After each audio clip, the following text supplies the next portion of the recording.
मुंबईतील 26/11च्या दहशतवादी हल्ल्याचा मास्टरमाइंड तहब्बूर राणाला दिल्लीत आणला. NIA कार्यालयामध्ये होणार चौकशी. बिहार निवडणुकीपर्यंत भाजपचा राणा फेस्टिवल सुरूच राहणार. संजय राऊतांचा टोला पाकिस्तानातल्या जेलमध्ये अडकलेल्या कुलभूषण यादव यांना भारतात आणा, राऊतांचं आव्हान. संतोष देशमुख हत्या प्रकरणी बीडच्या कोर्टामध्ये सुनावणी झाली. देशमुख यांना मारहाण होतानाचा व्हिडिओ कोर्टात सादर केला. तर पुढील सुनावणी 24 एप्रिलला होणार. संतोष देशमुख प्रकरणातील मास्टरमाइंड वाल्मिक कराडला वाचवण्यासाठी फौज उभी केली जातीये, हे दुर्दैवी, धनंजय देशमुख यांचा गंभीर आरोप. खटल्यातून मुक्ततेसाठी वाल्मिक कराडचा कोर्टात अर्ज. संतोष देशमुख यांच्या हत्येत सहभागी नसल्याचा कराडचा दावा.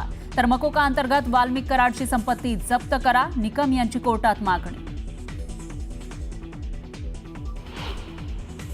एसटी कामगारांना राज्य सरकारचा मोठा धक्का. मार्च महिन्याच्या पगारामध्ये 56% कपात करत सरकारी निर्णयामुळे कपात केली आणि या सरकारी निर्णयामुळे कर्मचाऱ्यांमध्ये नाराजी. इमर्जन्सी रुग्णांकडून अनामत पैसे घेऊ नका, पुणे महापालिकेचा निर्णय. तर इंडियन मेडिकल असोसिएशनसह हॉस्पिटल बोर्ड ऑफ इंडियाकडून या निर्णयाला विरोध. अजित पवारांचा धाकटा मुलगा जय पवार यांचा ऋतुजा पाटील यांच्यासोबत आज साखरपुडा. संपूर्ण पवार कुटुंब राहणार उपस्थित. शरद पवारही येण्याची शक्यता. विक्रोळीमध्ये गॅस सिलेंडर दरवाढी विरोधात आंदोलन. या प्रकरणामध्ये ठाकरेंच्या पक्षाचे आमदार सुनील राऊत यांच्यासह 250 जणांवर गुन्हा.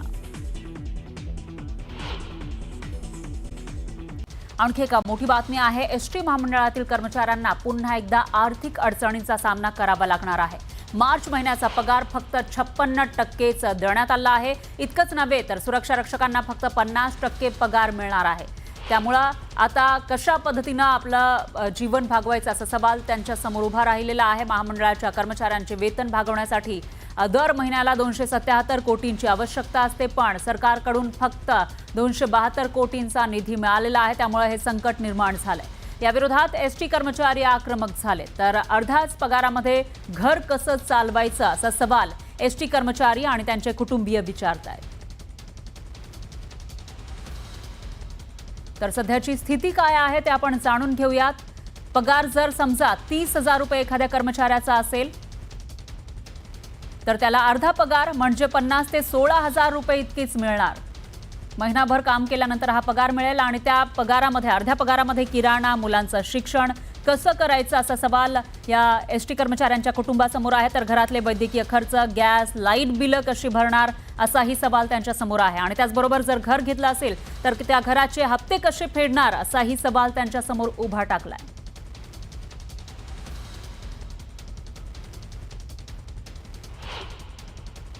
₹19,000 मध्ये मुलांचं शिक्षण, दवाखाना, आई वडिलांचा दवाखाना, म्हणजे मानसिक संतुलन बिघडून जाते. 30 दिवस काम करायचं आणि 10,000 12,000 रुपये पगार मिळणार. मग ती कसं घर परपंच चालवायचं. आणि फक्त एसटी कर्मचाऱ्याच्याच बाबतीत हा असं होतंय. सरकार एवढ्या भरमसाठ सवलती देते, त्या सवलतीचे मूल्य आम्हाला वेळेवरती आले पाहिजेत. परंतु आमचा पगार काल 56% झाल्यामुळे संपूर्ण राज्यामध्ये प्रचंड प्रक्षोभ उसळलेला आहे आणि एसटी कर्मचारी प्रचंड संतापलेला आहे. तेव्हा आपल्या माध्यमातून सरकारला माझा इशारा आहे, कधीही काहीही घडू शकतं कर्मचाऱ्यांच्या मनात आलं तर, परंतु ऐन गर्दीच्या हंगामामध्ये सरकारने आमच्या संसाराशी खेळू नये. म्हणजे प्रत्येकाला एसटी मधल्या सर्व कर्मचाऱ्यांना अतिशय कर्ज आहे. कर्जाशिवाय त्यांना पर्याय नाही. कर्जाचा हप्ता फेडून सुद्धा त्यांना पगार हातामध्ये येत नाही. आणि त्याच्यामध्ये आता ह्या महिन्यामध्ये 56% फक्त आमच्या हातात पगार दिलाय. त्याच्यामध्ये घर कसं भागवायचं, EMI कसं जाणार. 56% आणलाच कुठून हेच समजत नाही. आणि 56% पगार आज कसं काय देऊन राहिले. काम 156% घेता आणि पगार 56% देता. हे कसं काय होईल. या महिन्यात अर्धाच पगार मिळालेला आहे. त्याच्यामुळे आता अनेक अडचणी आम्हाला समोर जावं लागत आहे. कारण की आता मुलांची 10वीची वर्ष आहेत. कुठून पैसे आणणार आहे आम्ही सगळ्यांनी सांगा. तर कसं काय करणार आहोत आम्ही. सरकार म्हणते काही देत नाही आम्हाला. मग कुठले फेस करायचं आम्ही लोकांनी. हे सांगा सगळ्यांना सगळं जर तुम्ही राज्याचे पैसे वाढवत आहेत, पगार वाढवत आहेत, त्यांना इन्क्रीमेंट आहे, तर मग हे ठेवला ना का नाही? हा प्रश्न माझा एक नेमका आहे. तुम्ही आमचा पगार का वाढ करत नाही? का आम्ही फक्त मेहनत करायची, आम्हाला काहीच फळ द्यायचं नाही का तुम्ही लोकांनी? एखाद्या सरकारमधल्या एखाद्या आमदारानं, खासदारानं, नेत्यानं, मंत्र्यानं कुणी असो त्याने 8,000 मध्ये किंवा 15,000 मध्ये त्याचा घर खर्च चालवून दाखवावा. त्याने चालवून दाखवावं आणि आम्ही लोक कशी राहत असेल त्यांनी येऊन इथं बघावं की आम्ही कसं राहतो आणि कसं वागतो आणि काय आमची परिस्थिती आहे. हे का त्यांना दिसत नाही? फक्त तुम्ही आहे ते पण तुम्ही कमी देता. मग एक काम करा, सगळ्यांना सरसकट आम्हाला शेवटी आता मेल्याशिवाय पर्याय नाही. हे सरकारवर थोपूनच आम्ही राहिलं पाहिजे ना. मिस्टरांचा पगार झाला आहे 7,000. त्यामध्ये आपण काय काय करणार? मुलांची फीस देणार का काय करणार? आता 2 दिवस झाले मला गाडीवाल्याचा फोन येतोय, मॅडम तुम्ही फीस द्या. पैसे नसताना आम्ही काहीच देऊ शकत नाही. पेमेंटच एवढं कमी आलेलं आहे. आणि सासऱ्यांचा पण दवाखाना करायचा आहे, दवाखान्यासाठी पण पैसे नाही. या नेण्याचा आम्हाला खूप त्रास होणार.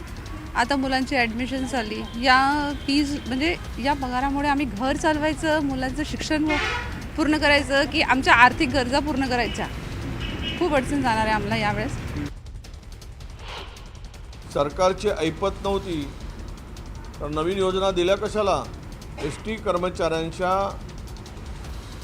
आता त्या बिचाऱ्या परिश्रम करणाऱ्या माणसाच्या भावनाशी खेळू नये. कोणाचे थांबवायचे असेल थांबवा, AC मध्ये बसणाऱ्यांचे पगार थांबवा, पण एस.टी. कर्मचाऱ्यांचे पगार पूर्ण द्या. एस.टी. महामंडळाची जी अवस्था आहे ती बिकट आहे. आमचे मंत्री प्रताप सरनाईक त्याच्यातून रस्ता काढत आहेत. जेवढं शक्य होईल तेवढं जास्त पेमेंट लवकरात लवकर द्यायची त्यांची भूमिकासुद्धा आहे. त्यांनी तशी मुख्यमंत्र्यांना विनंतीसुद्धा केलेली आहे.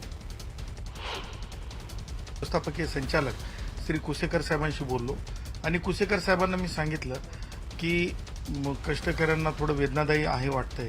त्यावर त्यांनी मला 2-3 गोष्टी फार प्रमुख सांगितल्या. एक तर त्यांनी स्वतःहून सचिवांशी बोलले, वित्त सचिवांशी बोलले आणि हे आश्वासित केलेलं आहे की ह्या 8-10 दिवसामध्ये ते पैसे मिळतील. कारण लक्षात घेतलं पाहिजे की एस.टी. महामंडळाला शासनाकडून येणारे 1,000 कोटी रुपयापर्यंत हे झालेलं आहे, म्हणजे थकबाकी राहिलेली. तर न्यूज 18 लोकमतनं हा मुद्दा मांडलेला होता एस.टी. कर्मचाऱ्यांचा आणि येणाऱ्या काही दिवसामध्ये त्यांना त्यांचा उर्वरित पगार सुद्धा मिळेल असं आश्वासन देण्यात आलंय. त्यामुळे हे आश्वासन पूर्ण केलं जातं का ते बघावं लागेल. यानंतर पाहूयात का मोठी बातमी आहे. तुळजापूर ड्रग्ज कार्टलचा पर्दाफाश झाला आहे. त्यामुळे महाराष्ट्रामध्ये ग्रामीण भागाला ड्रग्जचा विळखा पडतोय. हे धक्कादायक वास्तव समोर आलंय. धाराशिव ड्रग्ज प्रकरणामुळे राज्यभरातील पोलीस ॲक्शन मोडवर आलेले आहेत. धाराशिव पाठोपाठ आता लातूर आणि यवतमाळमधील ड्रग्जच्या धंद्यांचाही पर्दाफाश झालाय. तर धाराशिवच्या तुळजापुरात पुजाऱ्यांकडूनच ड्रग्ज विक्री होत असल्याचं समोर आलं होतं. त्यामुळे एकच खळबळ माजली. त्यानंतर NCBनं DRIच्या साथीनं चाकूर तालुक्यातील रोहिणामध्ये धाड टाकली आणि 11 किलो MD ड्रग्ज जप्त केलं. तर चाकूर पोलीस ठाण्यापासून अवघ्या 10 ते 11 किलोमीटर अंतरावर हा कारखाना सुरू होता. या प्रकरणामध्ये DRIनं 7 जणांना अटक केली आहे. आश्चर्याची बाब म्हणजे हा ड्रग्जचा कारखाना दुसरी तिसरी कोणी नाही तर चाकूर पोलीस ठाण्यातील पोलीस कर्मचारी प्रमोद केंद्रे चालवत होता. आणि धाराशिव नंतर विदर्भातील यवतमाळमध्ये सुद्धा ड्रग्ज प्रकरणी मोठी कारवाई करण्यात आली आहे. MD ड्रग्जचा पुरवठा करणाऱ्या आंतरराज्यीय पेडलरला अटक करण्यात आली आहे. यवतमाळच्या स्थानिक गुन्हे शाखेनं ही कारवाई केली आहे. मध्य प्रदेशमधील मंदसौरमधून त्याला अटक करण्यात आली आहे. त्याच्याकडून 62 ग्रॅम MD ड्रग्ज जप्त करण्यात आलंय. तर राज्यभर गाजत असलेल्या ड्रग्ज प्रकरणामध्ये तुळजाभवानी देवीच्या मंदिरातील पुजाऱ्यांची नावं आलेली आहेत. या घटनेनंतर भक्तांनाही मोठा धक्का बसलाय. देवासारखा विश्वास आम्ही पुजाऱ्यांवर ठेवतो असं म्हणत भाविकांकडून दोषींवर कडक कारवाई करण्याची मागणी केली जाते. ड्रग्ज प्रकरणी प्रतिक्रिया देताना भाविकांकडून संताप व्यक्त केला जातोय. बघूया.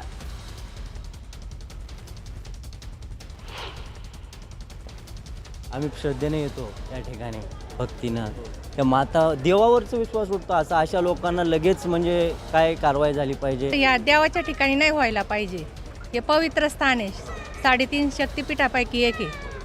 इथं हे गोष्टी नाही पाहिजे. पवित्र ठिकाण आहे तर या ठिकाणी अशा गोष्टी व्हायला लागल्या. या गोष्टी इथं नाही व्हायला पाहिजे, पण त्या इथं होत्या ते. तर यावर काहीतरी कठोर कारवाई झाली पाहिजे. पुजारी लोकांना असं केल्यानंतर तुळजापूरमध्ये भाविक यायचे घाबरतात ना, येणार नाहीत. यांच्यावर कारवाई झालीच पाहिजे. नियमाने ते ड्रग्स वगैरे आपल्या इथे तुळजापूरमध्ये नाही चालणार. पुजाऱ्यांना तर अशा गोष्टी करणं हे शोभत नाही, कारण मंदिरापाशी जे भाविक आहेत तुमच्यावर विश्वास ठेवून येत असतात, असे जर धंदे करत असतील तर ते काही बरं नाही. याच्यामध्ये जे कोणी आरोपी असतील, मी तर सकाळी म्हटलं की कोणी का असताना, माझा मुलगा असेल, माझा भाऊ असेल, माझा कोणी का असताना, तो जर त्याच्यात इन्वॉल्व असेल तर अशा लोकांना जेलमध्ये घालायचं काम आपण स्वतःहून करणं गरजेचं आहे. कारण हे पुढच्या कित्येक पिढ्या बर्बाद करणारं व्यसन आहे आणि अतिशय दुर्दैवी आहे.